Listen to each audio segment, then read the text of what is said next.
यह बात उन दिनों की है जब भगवान जगन्नाथ जी पुरी के मंदिर में विराजमान थे। रोज की तरह भोग लग चुका था, संध्या आरती भी संपन्न हो चुकी थी और भगवान को विश्राम के लिए शयन कक्ष में ले जाया गया था। पंडित, सेवक और भजन मंडली के सभी लोग अपने अपने काम में लग गए, परंतु उस रात कुछ अलग ही बात थी। भगवान जगन्नाथ जी के मन में पान खाने की तीव्र इच्छा जाग उठी। वो रस भरा मीठा पान जिसमें गुलकंद, इलायची, लौंग और जरा सी कत्था हो। भगवान श्री कृष्ण स्वरूप में तो पहले ही रसिक थे। उन्हें सुंदर वस्त्र, गहने, मिठाइयाँ और पान का अत्यंत प्रिय था और इस बार यह इच्छा इतनी उठी कि वे शांत न रह सके। रात्रि का प्रहार था, मंदिर परिसर शांत था।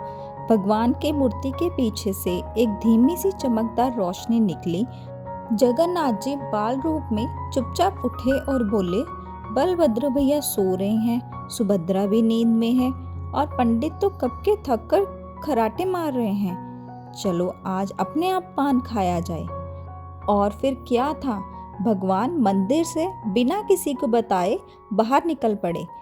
पुरी की गलियां संकरी लेकिन मोहक होती हैं। भगवान अपने प्रिय रथ से नहीं बल्कि पैदल चल पड़े। रास्ते में कोई उन्हें पहचान न सके, इसीलिए अपना रूप बदल लिया। अब वो एक नटखट बालक के रूप में थे। गले में माला, सर पर मोरपंख और मुख पर मुस्कान। गली में एक पान वाला था, रामू चाचा। उसका पान बहुत प्रसिद्ध था, यहाँ तक कि राजा तक उससे पान मंगवाते थे। भगवान सीधा उसकी दुकान पर पहुंचे और बोले, रामू चाचा एक मीठा पान देना। रामू चाचा ने उस बालक को देखा। आंखें बड़ी बड़ी, मुस्कान में कुछ दिव्यता थी। उसने हंसते हुए कहा, अरे लल्ला, इतनी रात को पान खाने की सूझी है। चलो बैठो, आज तुम्हारे लिए खास पान बनाता हूँ। रामू ने गुलकंद, इलायची, कत्था, सौंफ, लौंग और चूना लगाकर एक अद्भुत सा मीठा पान बनाया और बालक को थमाया।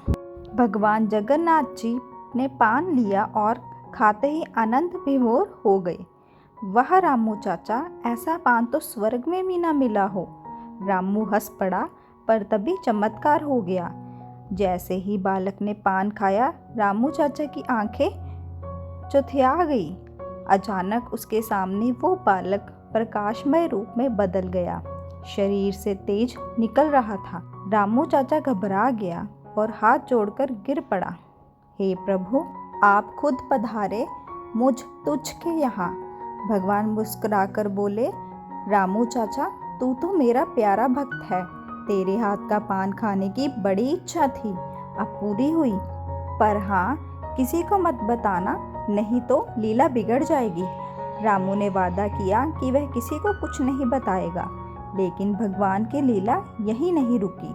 तभी एक पंडित जब जगन्नाथ जी के शयन गृह में गया तो देखता है मूर्ति का चेहरा लाल है, होंठों पर पान का रंग है और हल्की सी मीठी महक फैली हुई है। पंडित घबरा गया। अरे ये कैसे हुआ? भगवान ने पान खाया? किसने दिया? शोर मच गया। सेवक, पंडित, राजपुरोहित सब इकट्ठा हो गए। राजा को सूचना दी गई। राजा खुद दर्शन को आए। उन्होंने देखा कि भगवान के होंठों पर पान के दाग हैं और मुंह से गुलकंद की महक आ रही है। सब अचंभित थे। उसी रात राजा को भगवान ने सपने में दर्शन दिए। वो बोले, हे प्रिय भगत, मुझसे रहा नहीं गया। मुझे पान खाने की इच्छा थी तो मैं रामू चाचा के पास चला गया। तुम चिंता मत करो, यह मेरी लीला है।